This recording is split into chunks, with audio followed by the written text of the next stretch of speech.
बापू मियाँ सिराजुद्दीन पटेल कला वाणिज्य व विज्ञान महाविद्यालय पिंपळगाव काळे येथे राष्ट्रीय सेवा योजना व रेड रिबन क्लब यांच्या संयुक्त विद्यमाने संस्थेचे संस्थापक अध्यक्ष ॲडव्होकेट सलीम पटेल यांच्या मार्गदर्शनात हज्जन जैतुनबी बापू मियाँ पटेल यांच्या 7व्या पुण्यतिथीनिमित्त सालाबादप्रमाणे यावर्षी सुद्धा राबविण्यात आला। यावेळेस रक्तगट व हिमोग्लोबिन तपासणी शिबिराचे आयोजन करण्यात आले होते। कार्यक्रमाच्या अध्यक्षस्थानी माजी प्रधान सचिव विधी व न्याय विभाग संसदीय कार्य महाराष्ट्र शासन तसेच महाराष्ट्र लोकसेवा आयोगाचे माजी सदस्य ॲडव्होकेट हमीद पटेल हे होते, तर उद्घाटक म्हणून भारतीय राष्ट्रीय काँग्रेस प्रदेश उपाध्यक्ष विजय अंभुरे यांची प्रामुख्याने उपस्थिती होती। या प्रसंगी ॲडव्होकेट हमीद पटेल यांनी अध्यक्ष भाषणामध्ये विद्यार्थ्यांना आपल्या शैक्षणिक आयुष्यामध्ये आईवडिलांच्या कष्टाचे चीज व्हावे म्हणून सतत परिश्रम व अभ्यास करून यश प्राप्त करावे, तसेच आपल्या जीवनामध्ये यशस्वी होण्यासाठी शॉर्टकट मार्ग न वापरता अभ्यास करूनच यश मिळवावे असे आवाहन विद्यार्थ्यांना केले। संस्थेने यावर्षीपासून प्रथमच परिसरातील राष्ट्रीय एकात्मता व राष्ट्रसेवेबाबत विशेष कार्य केलेल्या व्यक्तींना राष्ट्रीय सद्भावना पुरस्कार व युवकांसाठी प्रेरणा ठरलेल्या युवकांना संस्थेने युवारत्न पुरस्कार देऊन सन्मानित केले।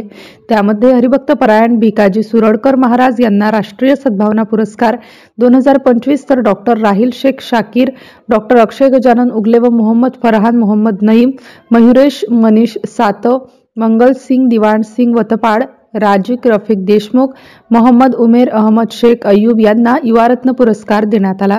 याशिवाय महाविद्यालयातील 200 पेक्षा जास्त विद्यार्थ्यांची रक्तगट व हिमोग्लोबिन तपासणी करण्यात आली। कार्यक्रमाच्या यशस्वीतेसाठी सर्व प्राध्यापक व शिक्षकेतर कर्मचारी यांनी विशेष परिश्रम घेतले। MCN न्यूज मराठीकरिता वैभव वडोदे, पिंपळगाव काळे।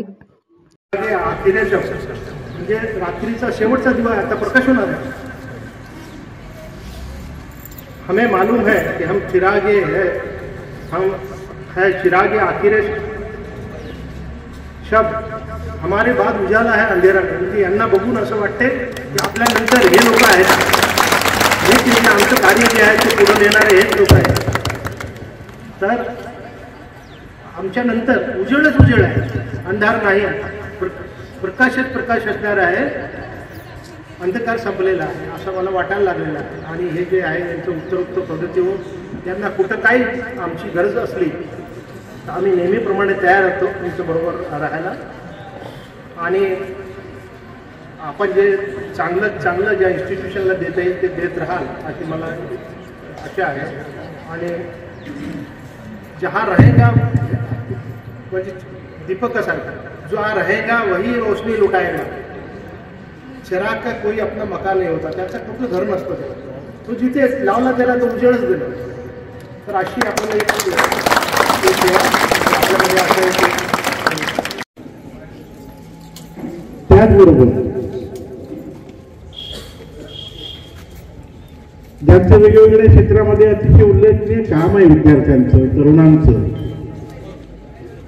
त्यांना सुद्धा एक रत्न म्हणून, युवरत्न म्हणून, समाजातलं एक चांगलं जबाबदार नागरिक म्हणून त्यांचा सुद्धा सन्मान करण्याचं या प्रसंगाच्या निमित्तानं आज ठरलेलं आहे। या परिसरामध्ये जे राहतात त्यांना संस्थेचा इतिहास माहिती आहे। 1993 साली लावलेलं थोडंसं रोपटं आज वटवृक्षासारखं झालेलं दिसते आहे। याच्या मागे प्रचंड एफर्ट्स आहेत, मेहनत आहे, परिश्रम आहे। एक किस्सा मला आठवतो, 1983 भारताने वर्ल्ड कप जिंकला होता। त्यापैकी 3 ते 4 विद्यार्थी शिक्षक झालेले आहेत। त्यापैकी एक शिक्षक हा आपल्या संस्थेमध्ये काम करतो, त्यांना तुम्ही सर्व ओळखता, मंगेश लिंबाळकर सर। हे वडगावगड येथील आमच्या शाळेचे 3ऱ्या बॅचचे विद्यार्थी आहेत। त्यानंतर आपल्या आदिवासी तालुक्यामधून आदिवासी समाजाचा सर्वप्रथम राज्यस्तरावर पोहोचणारा खेळाडू म्हणून फिरोज सोले हा सुद्धा त्या शाळेचा विद्यार्थी आहे। तो 2 वेळ राज्यस्तरावर पोहोचलेला आहे। त्याला गोळाफेकमध्ये आता येणाऱ्या पुढच्या वर्षी म्हणजे तो 17 वर्षाचा होईपर्यंत आमच्या संस्थेचा मानस आहे की तो राष्ट्रीय स्तरावर खेळला पाहिजे आणि राष्ट्रीय स्तरावर जिंकून आपल्या संस्थेचं नाव मोठं केलं पाहिजे. तसेच आपल्या संस्थेमध्ये सुरू असलेल्या